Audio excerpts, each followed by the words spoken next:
우리가 믿는 예수님은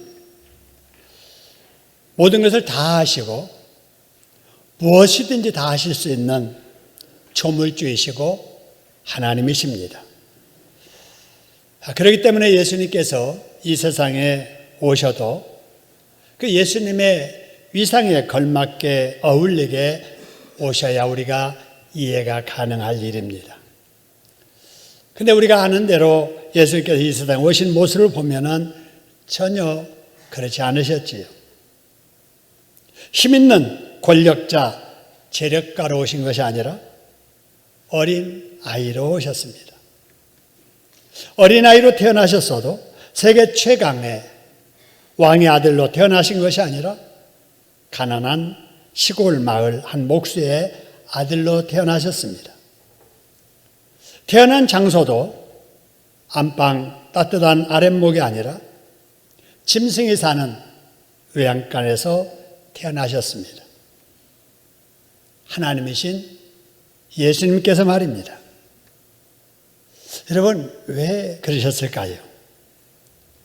지난주에 살펴본 마태복음 20장 28절의 말씀처럼 예수님은 섬김을 받으러 이 세상에 오신 것이 아니라 죄인들을 구원해 주시기 위해서 오셨기 때문에 그랬습니다.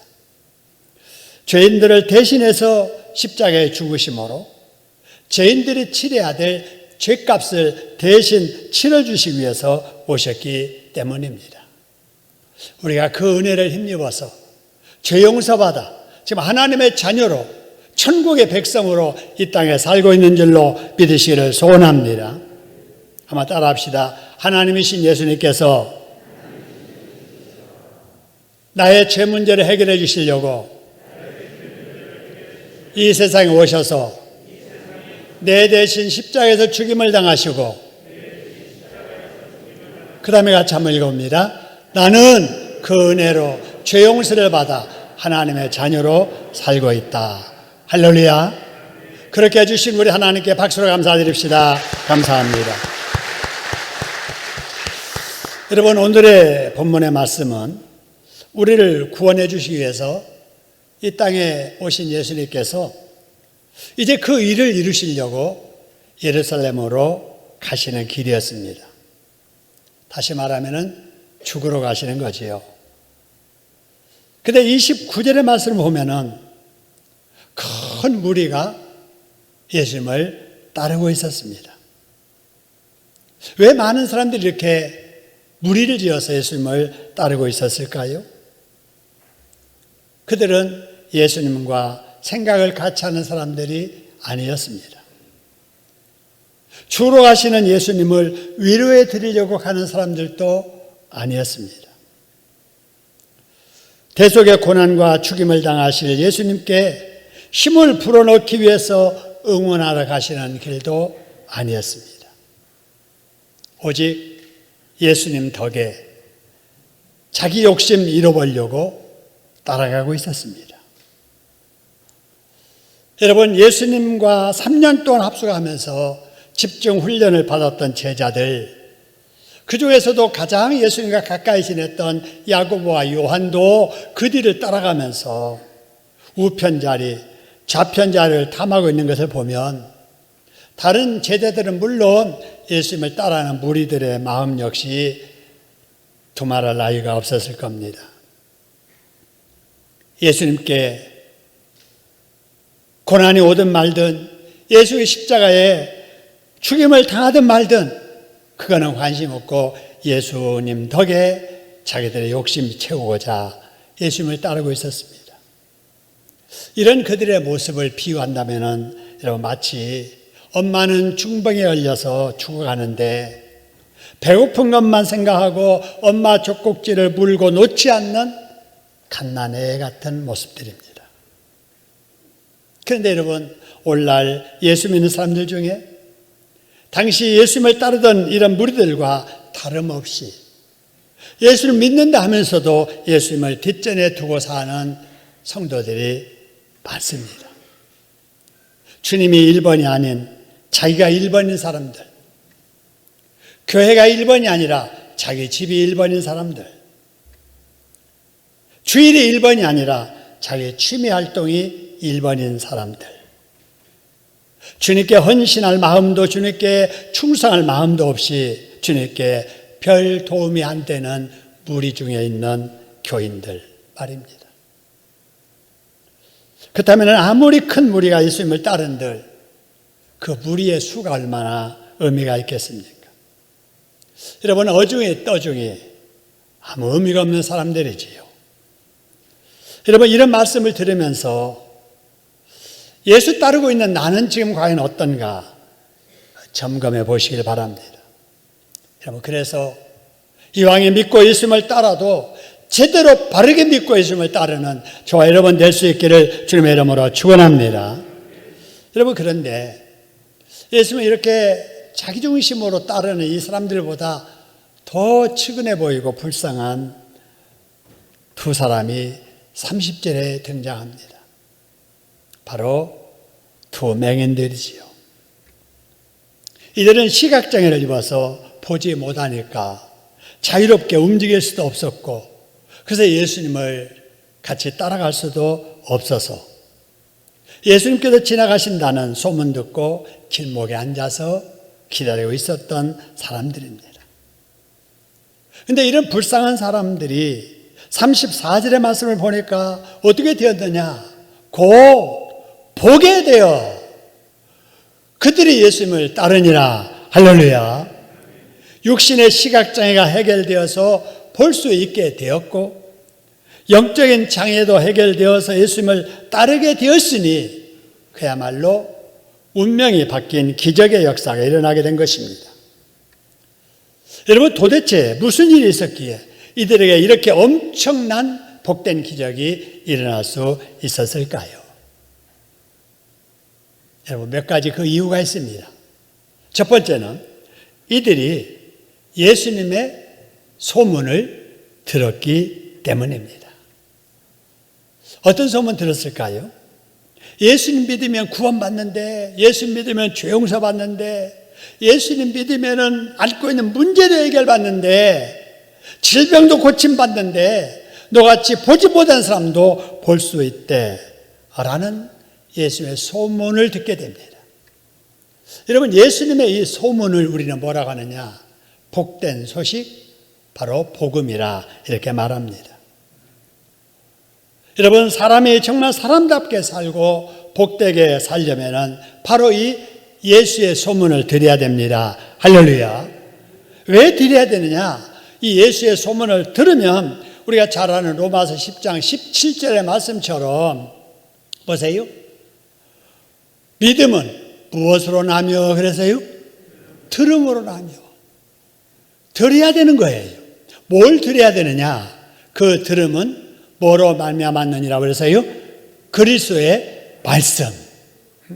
예수님의 말씀을 들으면 믿음 없는 마음속에 믿음이 생겨나게 되고, 믿음이 있어도 작은 믿음을 가진 자에게는 큰 믿음이 생겨나는 줄로 믿으시기를 소원합니다. 그렇기 때문에 자꾸 들어야 되는 거예요. 여러분, 그렇기 때문에 아직 예수를 믿지 않은 사람이 있다, 아직도 제 문제 해결하지 못하고 마귀에 종살이하는 사람이 있다, 그러면 먼저 믿는 옆에 있는 사람들이 바로 그 사람들에게 예수님의 소문을 들려줘야 됩니다. 할렐루야. 들려줄 수 없다면은 들을 수 있는 자리로 데리고 나와서 듣게 해야 됩니다. 여러분, 이것이 바로 전도요 선교입니다. 할렐루야. 예수님의 소문을 들을 수 있는 곳은 교회입니다. 여러분, 교회에서 예수님의 소문을 들을 수 있는 시간은 주일 공예배 시간이고, 수요일날 예배 시간이고, 구역예배 드리는 시간이고, 심야 기도회 때 우리가 예수님의 소문을 들을 수 있습니다. 할렐루야.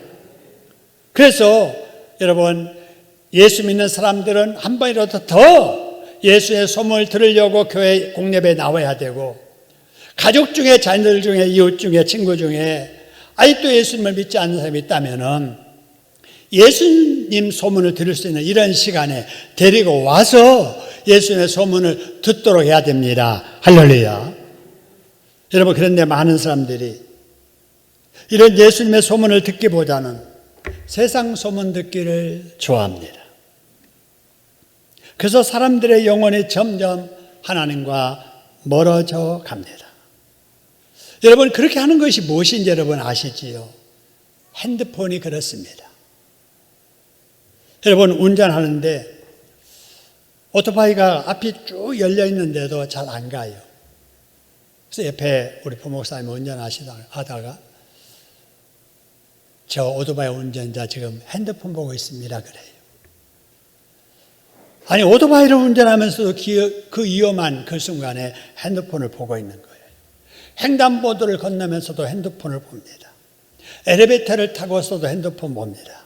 지하철을 타고 있으면서 핸드폰을 봅니다. 앉아있기만 하면은 다 핸드폰들을 보고 있습니다. 심지어는 예배 시간까지 핸드폰을 보는 사람들이 많이 있습니다. 여러분, 핸드폰만 그렇습니까? TV가 그렇습니다. 컴퓨터가 그렇습니다. 유튜브가 그렇습니다. 마귀가 불신 영혼들을 이런 것들을 이용해서 정신 팔리게 해서 예수의 소문을 듣지 못하게 하는 것입니다.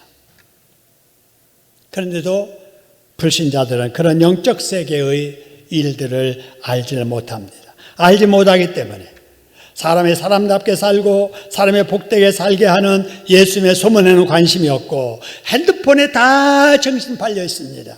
TV, 컴퓨터, 유튜브에 정신 팔려서 하나님의 말씀 읽는 일, 쓰는 일, 듣는 일에는 관심들이 없습니다.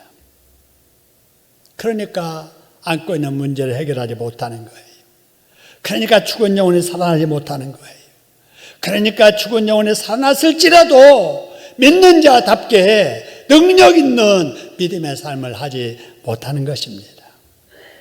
그런데 본문에 등장하는 두 소경, 시각장애를 입었잖아요. 제대로 활동을 못하잖아요.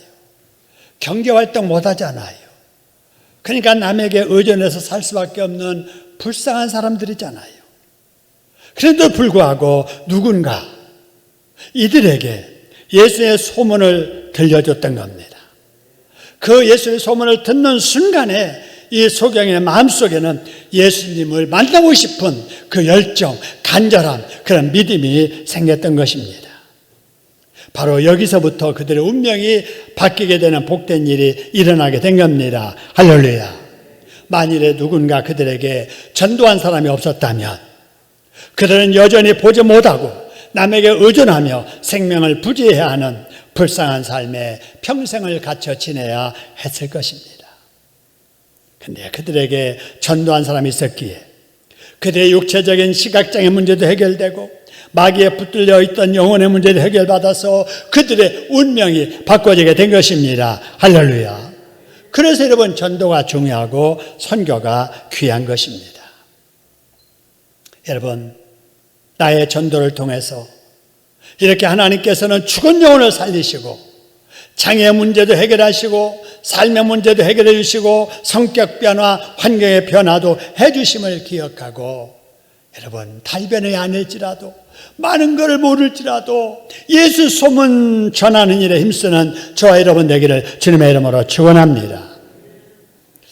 여러분, 본문에 등장하는 두 소경에게 운명이 바뀌는 기적이 일어난 두 번째 이유는 이 사람이 예수의 소문을 들을 뿐만 아니라 예수님의 소문을 듣고 나서 예수님께 나왔기 때문입니다. 할렐루야. 찬송가 287장의 가사처럼 예수 앞에 나오면 모든 죄 사하고 주의 품에 안기어 편히 쉬리라. 우리 주만 믿으며 모두 구원 얻으며 영생 복락 면류관 확실히 받겠네. 할렐루야. 예수 앞에 나오기만 하면 죄사함 받고 예수의 품에 안겨 편히 쉬고 예수님만 믿으면 구원받고 영생 복락 멸관을 확실히 받는데도 많은 사람들이 예수님께 나오려고 하지 않습니다. 여러분이 전도를 해도 아무리 교회 가자고 해도 안 나온 사람들이 있지요. 여러분, 그러나 결국 나올 겁니다. 결국 나와요. 근데 문제는 여러분, 언제 나오는가, 이게 문제예요. 여러분, 마가복음 5장 26절 말씀에 나오는, 여러분, 혈루병자 아실 거예요. 이 혈루병자가 언제 예수님께 나온 줄 아십니까? 혈루병이 생기고 나서 12년 만에 나왔습니다. 여러분, 이 혈루병에 걸리고 나서 가만히 있어서 12년 세월 지나간 게 아니에요. 많은 의원에게 많은 괴로움을 받았고 있던 것도 다 허비하였으나 아무 효험도 없고 도리어 병이 더 중하였던 그 차에 예수의 소문을 듣고 무리 가운데 섞여 예수님께 나왔던 것입니다. 할렐루야. 여러분, 바로 그렇게라도 예수님께 나왔으니, 그렇게도 예수님께 나와서 예수의 옷자락에 손을 대고 근원이 여러분 마르게 되었으니 얼마나 다행스러운 일이에요. 그런데 여러분, 아쉬운 게 있잖아요. 너무 아쉽잖아요. 뭐가 아쉽습니까? 한 살이라도 더 젊었을 때 나올 일이지. 12년 세월 지나고 나왔던 거예요. 만약에 60세 이 사람이 혈루병에 걸렸더라면 이른이 이른 돼버렸잖아요. 여러분, 가진 것이 있을 때 예수님을 믿었더라면 얼마나 좋겠어요? 근데 가진 거 다 허비하고 나서 좋은 세월 다 보내고 나서 예수 앞에 나왔으니 얼마나 안타깝습니까? 여러분, 이처럼 사람들은 자기가 뭔가 가진 거 있으면은 그것 때문에 그거 의지하느라고 주님 앞에 나오지 않아요. 젊고 힘 있을 때는 그 힘을 가지고 자기가 문제 해결해 보겠다고 예수 앞에 나오지 않습니다.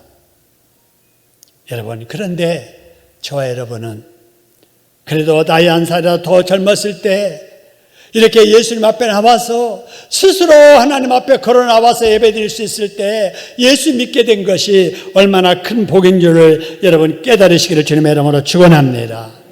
그래서 여러분, 이제라도 늦게라도 내가 예수를 믿었으니 너무나도 감사하다 생각하고, 여러분, 남은 여생 내 생명이 있을 때까지 내 손에 뭔가 쥐어져 거 있을 때까지 우리 하나님을 믿어도 바르게 잘 믿는 저와 여러분 되기를 주님의 이름으로 축원합니다.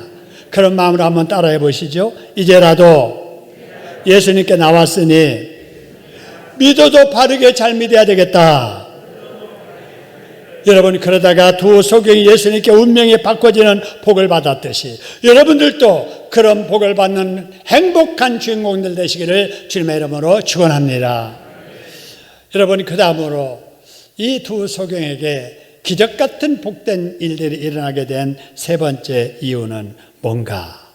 그것은 예수님께 나올 뿐만 아니라 방해되는 일이 있을 때 그 방해되는 일들을 이겨냈기 때문에 그렇습니다.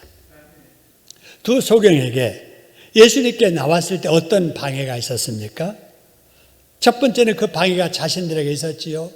앞을 보지 못하는 거예요. 시각에 장애가 있어서 보고 싶어도 보지 못하는, 따라오고 싶어도 따라갈 수 없는 장애가 있는 거예요. 하지만 예수 소문 듣고 이 시각의 장애를 이겨냅니다. 물어서라도 손에 이끌려서라도 예수님 지나가신다는 그곳에 나왔던 것이지요. 예수님께서 지나가시는 것을 느낀 이들이 예수님을 향해서 소리를 지르게 됩니다. 주여, 우리를 불쌍히 여기소서. 다윗의 자손이여, 우리를 불쌍히 여기소서라고 소리를 질렀습니다. 여러분, 근데 이렇게 소리를 지를 때 여러분 주변 사람들이 뭐라고 했는지 여러분 잘 아시잖아요. 보세요. 말씀 보니까 이렇게 소리를 지를 때에 주변 사람들이 뭐라고 하느냐? 무리가 꾸짖으면서 뭐라고 그래요? 잠잠하라. 여러분, 점잖게 이렇게 표현했습니다마는 여러분, 지나가는 사람들이 한마디씩 했을겠지요. 뭐라 했겠어요? 조용히 시끄러워, 이 사람들아. 보지도 못하는 것들이 시끄럽게 하고. 여러분, 이러면서 면박 주면서 무시하면서 여러분 소리 지르는 것을 방해했지 않겠습니까?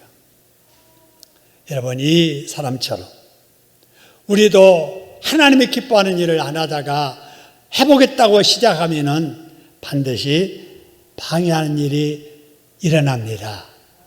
여러분, 봉사 안 하던 사람이 이제부터 봉사 좀 해봐야지. 그러면은 봉사로 간 부서에서 생각지도 안 했던 사람이 정말 상처 입히는 이런 말 한마디, 그 말 때문에 봉사로 갔다가 시험 들어서 여러분 봉사 못하는 사람들이 있습니다. 기도 생활 안 하다가 내가 이제 좀 내 자신을 위해서 가족을 위해서 기도해야 되겠다 하고 심야 기도에, 새벽 기도에, 작정 기도에 시작했다가 뜻하지 않았던 가족들에게 또 다른 사람들에게 방해받아서 여러분 마음에 상처를 입고 기도하려다가 그만둔 사람들이 있습니다. 안 하던 11주 생활 하려다가 가정에 분란이 일어나기도 하고, 전도하려고 하다가 너나 잘 믿어, 예정된 사람들은 네가 전도 안 해도 다 믿어, 너 아니어도 다 전도할 사람이 있어. 여러분, 이러면서 전도를 방해하는 일들이 있고, 구역예배 애 데리고라도 갔다가 애 때문에 상처 입은 말 한마디 듣고 구역예배 가지 않는 이런 성도들도 있습니다. 여러분, 이런 일들이 지금도 우리 중에 일어납니다. 이럴 때 어떻게 해야 될까요? 하려다가 그것 때문에, 방해 때문에 포기할 때 가장 기뻐하는 놈이 누군가? 마귀예요. 잘했다. 내가 그럴 줄 알았어. 내가 그런 방법으로 너를 방해했더니 네가 하려다가 포기하는구나. 잘했다. 마귀는 박수치면서 좋아할 겁니다. 여러분, 그렇기 때문에 하나님이 기뻐할 일이라고 생각하면 방해가 있을수록 그것이 마귀의 방해인 줄로 알고 더 힘써서 하나님께서 기뻐하는 일을 힘쓰는 여러분 되시기를 소원합니다. 여러분, 오늘 여기 본문의 두 소경처럼 말입니다. 오늘 31절의 말씀, 무리가 꾸짖어 잠잠하라 하되, 그 다음에 이어지는 말씀 보니까 이 소경은 더욱 소리를 질렀습니다. 똑같은 말로 소리를 지릅니다. 주여 우리를 불쌍히 여기소서, 다윗의 자손이요. 여러분, 이 목소리가 첫 번째 했던 목소리와 비교할 때 컸겠습니까? 작아졌겠습니까? 컸겠지요. 잠잠하라고 그러니까 더 크게 주여 우리를 불쌍히 여기소서, 다윗의 자손이요 라고 하나님 앞에, 예수님 앞에 부르셨다는 사실입니다. 할렐루야. 왜 그랬을까요? 이들에게 간절함이 있었기 때문에 그래요. 보고 싶은 간절함, 누구보다도 간절했기 때문에 누가 방해를 하든 말든 내가 이 기회를 놓치면 안 되겠다는 그 마음을 가지고 더 크게 소리를 질렀던 것입니다. 여러분, 이들이 어쩌다가 이렇게 보지 못하는 장애를 입게 되었는지 그 원인은 우리가 알 수 없습니다. 선천적인 문제일 수도 있고 후천적인 문제일 수도 있습니다. 그러나 그 원인은 그들에게 중요하지 않았습니다. 그래서 그들은 그런 원인을 붙잡고 부모 원망하거나 주변 사람을 원망하고 있지 않았습니다. 앞을 보지 못하지만은 예수만 만나면 우리도 볼 수 있다는 그 간절함이 그들에게 있었기 때문에 주변 사람들이 뭐라고 방해하든 상관하지 아니하고 오직 주님에게만 집중하여 우리를 불쌍히 여겨달라고 소리를 질렀던 것입니다. 여러분, 그렇습니다. 간절하면 마음에 꿈이 생깁니다. 간절하면 불타는 소원이 일어나게 됩니다. 간절하면은 방해가 있어도 포기할 줄 모릅니다. 간절한 사람에게는 장애물이 있어도 극복하게 됩니다. 여러분, 간절함이 있으면 두려움도 사라집니다. 간절함 있는 사람은 끈질깁니다. 할렐루야. 여러분, 기도하다가 왜 쉽게 기도를 포기하지요? 왜 기도하다가 한 번, 두 번 기도해보고 중간에 관두지요? 간절함이 없어서 그렇습니다. 말로는 죽겠다 하지만 기도하다가 그만두는 사람은 아직도 살만해서 그러는 거예요. 간절하면은 아무리 어려운 일이 생겨도 버팁니다. 간절하면은 죽은 힘을 다해서 기도의 자리를 떠나지 않고 버텨냅니다. 여러분, 우리에게도 이런 간절함이 있기를 주님의 이름으로 축원합니다. 내 자식들이 신앙생활을 회복해야 되고 내 자녀들이 하나님을 잘 믿어야 되는데 예배 생활을 해야 되는데 그렇지 못한 것에 대한 안타까움, 나와서 예수를 꼭 믿어서 신앙을 회복해야 된다는 그런 간절함이 여러분에게 있어지시를 주님의 이름으로 축원합니다. 그러면 여러분, 다른 거 상관하지 않아요. 오직 주님께만 집중하고 자식들의 신앙 회복 위해서 여러분 간절히 기도하게 될 줄로 믿습니다. 여러분, 그런데도 자꾸 옆 사람을 의식하면서 이래서 기도 못하고 이래서 기도 못하고, 여러분 왜 그래요? 덜 다급해서 그래요. 여러분, 아무리 어려운 일이 생겨도 방해가 생겨도 절대로 여러분 기도하는 일 포기하지 마시고 간절히 기도하시기를 주님의 이름으로 축원합니다.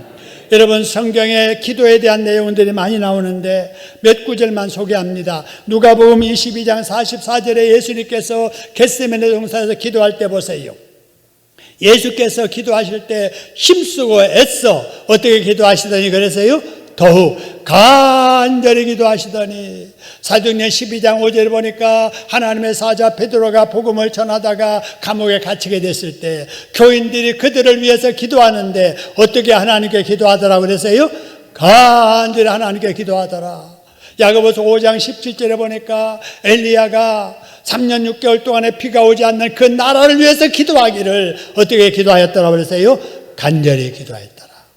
간절함이 빠진 기도는 기도가 아닙니다.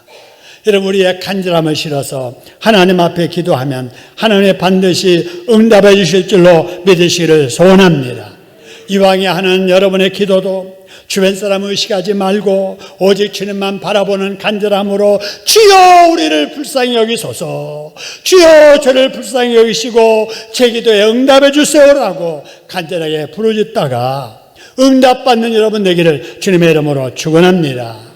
네 번째, 이 두 소경들에게 어떤 일이 있었기에 운명이 바뀌는 기적의 역사가 일어나게 됐을까? 네 번째는 그들이 원하는 소원을 주님께 정확하게 고백했기 때문에 그렇습니다. 할렐루야. 이 두 소경의 간절한 부르짖음, 주여 우리를 불쌍히 여기소서, 이 간절한 부르짖음을 예수님께서는 외면하지 않으셨습니다. 많은 무리들과 함께 길을 바쁘게 걸어가고 계셨지만은, 다른 여러 무리들의 소리가 있었지만은 그런 소리에는 우리 주님이 상관치 않으셨습니다. 그런데 길가에서 간절하게 불쌍히 여겨달라고 부르짖는 그 간절한 그 기도 소리를 외면하지 아니하시고 그들 앞에 머물러 쓰셨습니다. 할렐루야. 주님을 우리 앞에 서게 하는 것은 간절한 믿음 실는 기도입니다. 할렐루야. 주님은 지금도 일하시지만은 누구를 위해서 일하시느냐? 간절히 기도하는 사람을 위해서 일하십니다. 할렐루야. 나를 위해서 일하도록 우리가 해야지. 내가 기도하지 아니하면은 주님은 다른 사람을 위해서는 바쁘게 일하셔도 나를 위해서는 일하지 아니하세요. 여러분, 두 소경의 간절한 기도, 여러분의 기도가 되기를 주님의 이름으로 축원합니다. 그래서 여러분의 기도하는 가정에 여러분의 주님이 머물러 서시고 우리 교회에 주님이 머물러 서시도록 기도하는 여러분 될 수 있기를 소원합니다. 머물러 서셔서 주님께서 뭐라고 하셨어요? 32절에 보니까 너희에게 무엇하여 주기를 원하느냐 라고 이렇게 부르셨습니다. 여러분 생각해 보세요. 이 맹인들에게 이 말은 꿈에라도 듣고 싶었던 말이 아니겠습니까? 간절함에 포기하지 않고 소리를 질렀더니 평생에 듣고 싶었던 그 예수님의 그 음성을 듣게 되었습니다. 할렐루야. 너에게 무엇 해주기를 원하느냐? 여러분, 이 말을 들었을 때 그들의 심장은 쿵쾅거렸을 것입니다. 이제 대답을 해야 될 차례입니다. 무엇으로 대답해야 될까요? 무슨 말을 해야 될까요? 그것은 뻔합니다. 주저할 필요가 없습니다. 그들은 오래전부터 지금까지 준비해온 대답이었기 때문입니다. 아니, 그들에게는 이 한 가지 대답밖에는 없었기 때문입니다. 그래서 그들은 33절에서 이렇게 대답합니다. 주여, 우리의 뭐 하기를 원하나이다? 눈뜨기를 원하나이다. 할렐루야. 여러분, 이 말을 들으면서 이 두 사람은 눈 떠서 보는 것을 일평생 소원으로 알고 있었는데 우리는 보고 살고 있잖아요. 우연으로 생각하십니까? 당연하게 생각하십니까? 다들 보지 않아. 나도 보는 거 당연해. 아니에요. 내가 누려왔던 모든 것들이, 내가 지내왔던 모든 시간이, 내가 걸어왔던 모든 순간이 당연한 것 아니라 은혜였어. 할렐루야. 우리가 하나님의 축복의 은혜 속에 살고 있음을 믿으시기를 주님의 이름으로 축원합니다. 그래서 늘 감사해야 되는데 이 은혜를 모르니까 감사해야 될 환경 속에 살면서도 원망하고 불평하고 짜증내고 그렇게 살던 우리가 아닙니까?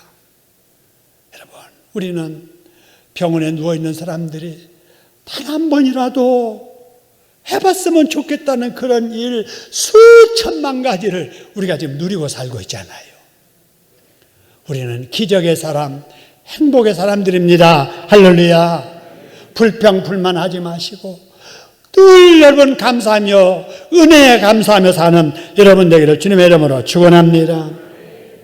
예수님께서 주여 우리의 눈뜨기를 원하나이다 하는 그 간절한 그 소원을 들은 예수님께서 다가가셨습니다. 다가가셔서 그들의 눈에 손을 대니 손대는 순간에 그들이 보게 되었습니다. 할렐루야. 여러분, 이런 기적의 역사가 여러분들에게도 경험되기를 주님의 이름으로 축원합니다. 여러분, 이 사람들이 이렇게 보게 되었으니 여러분 얼마나 좋았겠어요. 얼마나 좋았겠어요. 어떤 사람 같으면 보게 되었으니까 빨리 자기 집으로 달려갔을 거예요. 자기 식구들 만나고 자녀들 만나고 뭐 누구 만나고 그랬을 거예요. 문둥병에 고침받은 사람들 중에 다른 사람들이 다 자기 집으로 가고 주님 앞에 와서 감사하는 사람이 얼마 되지 않았던 것처럼 이들도 그럴 수 있을 거예요. 근데 너무나도 감사해서 이들이 그 자기를 고쳐주신 예수님께 보답하고 싶었던 거예요. 근데 가진 것이 아무것도 없는 거예요. 뭐라도 감사를 표현하고 싶은데 몸뚱이밖에 없는 거예요.